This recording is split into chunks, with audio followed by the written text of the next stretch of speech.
పింగళి గారు కొత్త రకాల ఒట్టు వేయడం అంటాం కదా, కొత్త రకాల ఒట్లను కూడా ప్రవేశపెట్టారు జగదేక వీరుని కథలో. అసలు ఆయనకి మరి అంత అన్ని పదాలు ఎలా పుట్టుకొచ్చాయో మనకి తెలియట్లా. అన్ని కొత్త కొత్తగా ఉన్న పదాలని ఆయనే చెప్పారట, నేను లేని పదాలు ఏవి కాదు, ఉన్న పదాలని అటు ఇటు వాడతాను అని.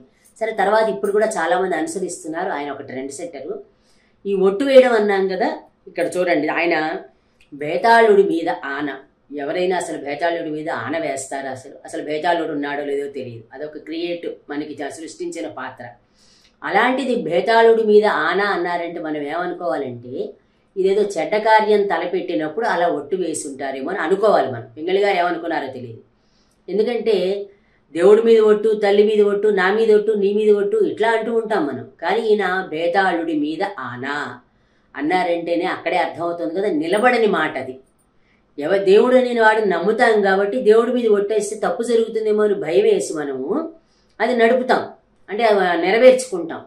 దేవుడి మీద ఒట్టు, అలాగే అమ్మా నాన్నల మీద ఒట్టేస్తే కనుక అమ్మో మనం ఏమైనా తప్పు చేస్తే వాళ్ళిద్దరికీ హాని జరుగుతుంది అని ఆ పని చేస్తాం.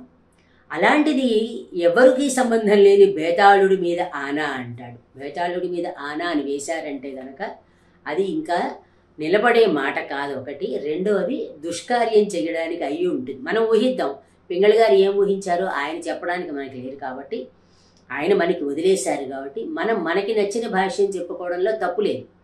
అందుకని ఇలాంటి ఒట్లు వేయడం అనేది బహుశా మనకి నేర్పించారేమో ఆయన. తర్వాత కూడా కొంతమంది చాలామంది అంటూ ఉంటారు, ఇదిగో నా మీద నేను ఒట్టేసుకున్నాను అంటారు. అది కూడా నిలబడని మాట. మన మీద మనం ఎందుకు ఒట్టేసుకుంటామంటే మనకేం భయం లేదు, ఏం జరిగినా మనకే కాబట్టి అని. అందుకని ఈ బేతాళుడి మీద ఆనా అనే విషయాన్ని ఆయన ఒక కొత్త రకం, బేతాళుడు అనే పదం ఉంది, ఆనా అనే పదము ఉంది. ఆనా అంటూ ఉంటారు. తర్వాత చాలా సినిమాల్లో కూడా ఆనా అనే పదం మనం గమనిస్తూనే ఉన్నాం ఒట్టు వేయడం అనే దానికి.